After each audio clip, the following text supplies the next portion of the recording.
So science teaches us through the DNA strand that we are half masculine and half feminine.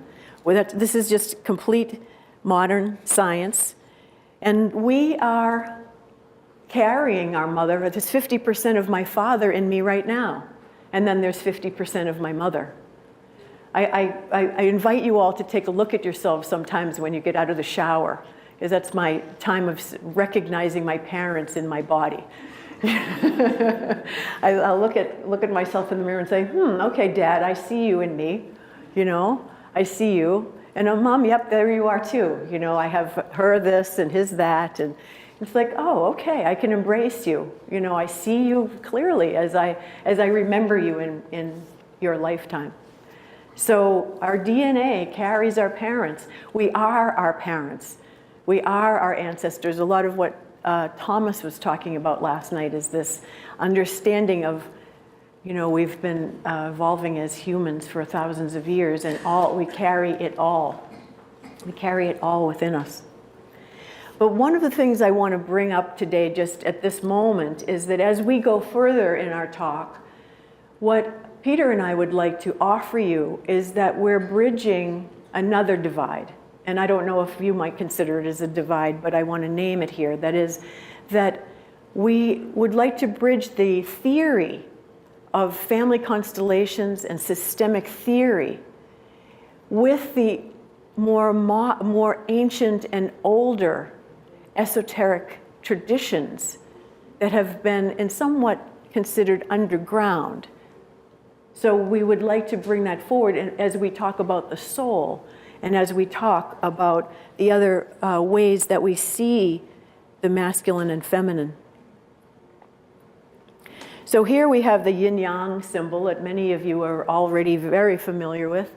So the symbol itself is a symbol of the whole. The Wu-Ji is the whole. So it's divided in the Taijitu, which is the name of the Chinese name for the yin-yang symbol. But if you see this, we see it everywhere. Some people have it tattooed on them. It's on bumper stickers. I mean, that we've grown up in some ways, especially since the 60s when Richard Nixon went to China, I think, really.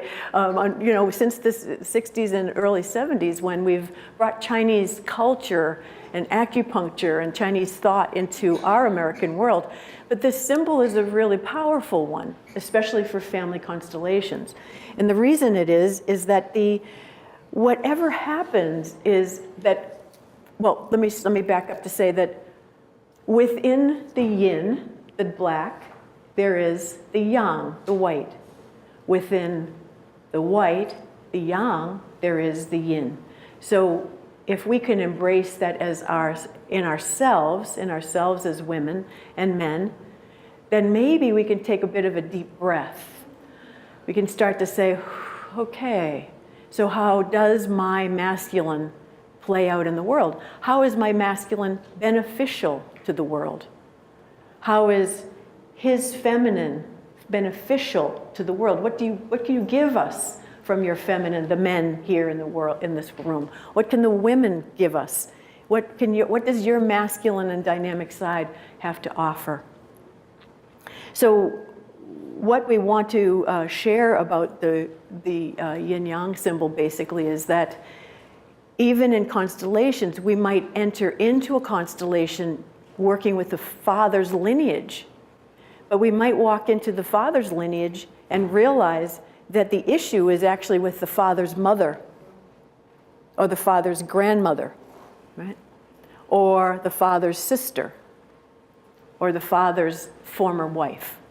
So we want to make sure that you're understanding how we see so it doesn't seem to be too foreign, but rather natural. We're kind of breaking it down so it becomes natural.